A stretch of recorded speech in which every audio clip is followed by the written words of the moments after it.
राजू 13 साल का एक शांत और सीधा साधा लड़का था। उसके माता पिता अक्सर कहते कि वह बाकी बच्चों की तरह शरारती नहीं है। खेल कूद से ज्यादा उसे किताबें पढ़ना और पुराने खिलौनों को इकट्ठा करना पसंद था। उनके मोहल्ले में ही एक पुराना बड़ा सा घर था जो कई सालों से बंद पड़ा था। लोग कहते थे कि उस घर में अजीब घटनाएं होती थीं। कभी रात में खिड़कियों से रोशनी झलकती दिखती, कभी किसी औरत की धीमी सी हंसी सुनाई देती। लेकिन राजू ने इन बातों पर कभी ध्यान नहीं दिया। कुछ ही दिनों पहले वो घर बिक गया। घर के मालिकों ने उसमें रखी पुरानी चीजों की गैरेज सेल लगाई। मोहल्ले के लोग बड़ी उत्सुकता से वहां जा रहे थे। राजू की मां भी वहां गई और राजू को साथ ले गई। घर के बड़े से हॉल में ढेर सारी पुरानी चीजें रखी थीं। लकड़ी के पुराने फर्नीचर, शीशे के ग्लास, किताबें, खिलौने और भी बहुत कुछ। राजू इधर उधर घूमते हुए अचानक रुक गया। एक कोने में लकड़ी की मेज पर एक सुंदर सी गुड़िया रखी थी। वो बाकी गुड़ियों से बिल्कुल अलग थी। उसके सुनहरे बाल रेशम जैसे थे, चेहरे पर अजीब सा चमकदार भाव था और सबसे खास उसकी नीली आंखें। वो आंखें यूं लग रही थी मानो सचमुच किसी इंसान की हों। राजू उसे देखते ही खो गया। मां, मुझे ये गुड़िया चाहिए, उसने जिद की। मां ने हंसते हुए कहा, अरे बेटा, ये तो लड़कियों का खिलौना है। लेकिन राजू ने इतना मनाया कि आखिरकार मां ने गुड़िया खरीद ही दी। गुड़िया घर में आते ही राजू बहुत खुश हुआ। उसने उसे अपने कमरे की शेल्फ पर रख दिया। रात को सोते वक्त वो उसे तकिए के पास रख लेता। पहली रात सब ठीक था, लेकिन दूसरी रात, आधी रात को अचानक राजू की आंख खुली। कमरे में हल्की ठंडक फैली हुई थी। उसने देखा गुड़िया अपने तकिए से थोड़ी हटकर जमीन पर पड़ी थी। राजू ने सोचा शायद नींद में गिर गई होगी। उसने उसे वापस रखा और सो गया।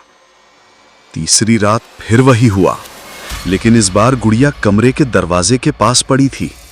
राजू का दिल धड़क उठा। उसने मां से कहा, मां, गुड़िया अपने आप चलती है। मां ने हंसते हुए उसकी बात को मजाक समझा। अरे बेटा, तू सपने में देखता है, ज्यादा हॉरर किताबें मत पढ़। राजू चुप हो गया, लेकिन उसके मन में एक अजीब डर बैठ गया। डर बढ़ता है। अब हर रात अजीब चीजें होने लगीं। कभी कमरे का बल्ब अपने आप टिमटिमाने लगता, कभी खिड़की बंद होने के बावजूद पर्दे उड़ने लगते, और अक्सर उसे धीमी सी हंसी सुनाई देती, जैसे कोई छोटी बच्ची खिलखिला रही हो। राजू अब नींद में चौंक कर उठ जाता। उसकी नजर हर बार उस गुड़िया की नीली आंखों पर टिक जाती। वो आंखें अंधेरे में भी चमक रही होती। एक रात उसने कसम खाकर तय कर लिया कि वो जाग कर देखेगा कि असल में होता क्या है। वो बिस्तर पर लेटा, लेकिन सोने का नाटक करता रहा। आधी रात को उसने धीरे से आंखें खोली, और जो उसने देखा उसकी सांसें थम गईं। गुड़िया धीरे धीरे हिल रही थी। पहले उसका सिर दाएं बाएं घूमा, फिर उसके नन्हे से हाथ हिले, और देखते देखते वो बिस्तर से उतरकर धीरे धीरे दरवाजे की ओर बढ़ने लगी। राजू डर के मारे चीख पड़ा, मां, मां। मां दौड़कर आई, लेकिन जब तक वे पहुंची, गुड़िया फिर से अपनी जगह पड़ी थी, बिल्कुल सामान्य। मां ने गुस्से में कहा, राजू, अब बस, ये सब तेरे दिमाग का खेल है। अगले दिन राजू ने ठान लिया कि वो गुड़िया का सच पता करेगा। उसने घर की बुक शेल्फ से पुरानी किताबें खंगालनी शुरू की। उसी समय उसे एक पीली पड़ चुकी डायरी मिली, जिस पर लिखा था एलेनोर 1890। डायरी खोलते ही उसके रोंगटे खड़े हो गए। उसमें लिखा था, ये गुड़िया मेरी प्यारी बेटी ऐना की है। 5 साल पहले एक हादसे में ऐना की मौत हो गई। मैंने उसकी आत्मा को इस गुड़िया में बांध दिया ताकि वो हमेशा मेरे पास रहे। लेकिन अब ऐना बदल गई है। उसकी हंसी डरावनी हो गई है। रात को वो घर में घूमती है। मुझे डर है एक दिन वो हमें भी अपने साथ ले जाएगी। राजू के हाथ कांपने लगे। यानी सचमुच इस गुड़िया में किसी आत्मा का वास है। उस रात राजू ने तय कर लिया कि वो गुड़िया को घर से बाहर फेंक देगा। आधी रात को वो गुड़िया उठा के बाहर जाने ही वाला था कि अचानक दरवाजा अपने आप बंद हो गया। खिड़कियां भी धड़ाम से बंद हो गई। कमरे में अंधेरा और ठंडक भर गई और फिर गुड़िया की नीली आंखों से अजीब सी रोशनी निकलने लगी। धीरे धीरे गुड़िया हिलने लगी और उसकी जगह अब एक छोटी लड़की का धुंधला सा साया खड़ा हो गया। वो वही ऐना थी।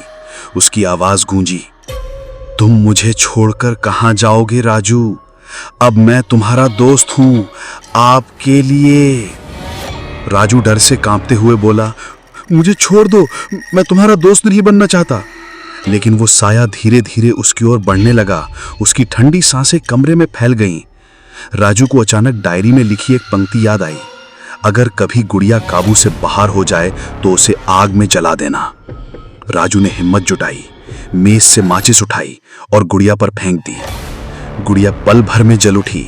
नीली आंखों से निकली रोशनी तेज होकर चीख में बदल गई। नहीं, तुमने ऐसा क्यों किया? पूरा घर कांप उठा, पर कुछ ही पलों में वो साया धुएं में बदलकर गायब हो गया। गुड़िया राख बन चुकी थी। सुबह हुई। राजू और उसकी मां ने राहत की सांस ली। उन्होंने समझा कि अब सब खत्म हो गया। राजू स्कूल जाने की तैयारी कर रहा था, तभी उसे अपने बैग में कुछ भारी सा महसूस हुआ। उसने बैग खोला और जो देखा उसका खून जम गया। बैग के अंदर वही नीली आंखों वाली गुड़िया मुस्कुरा रही थी, बिल्कुल सही सलामत। और धीरे से उसकी हंसी गूंजी, मैंने कहा था ना, अब मैं हमेशा तुम्हारे साथ रहूंगी।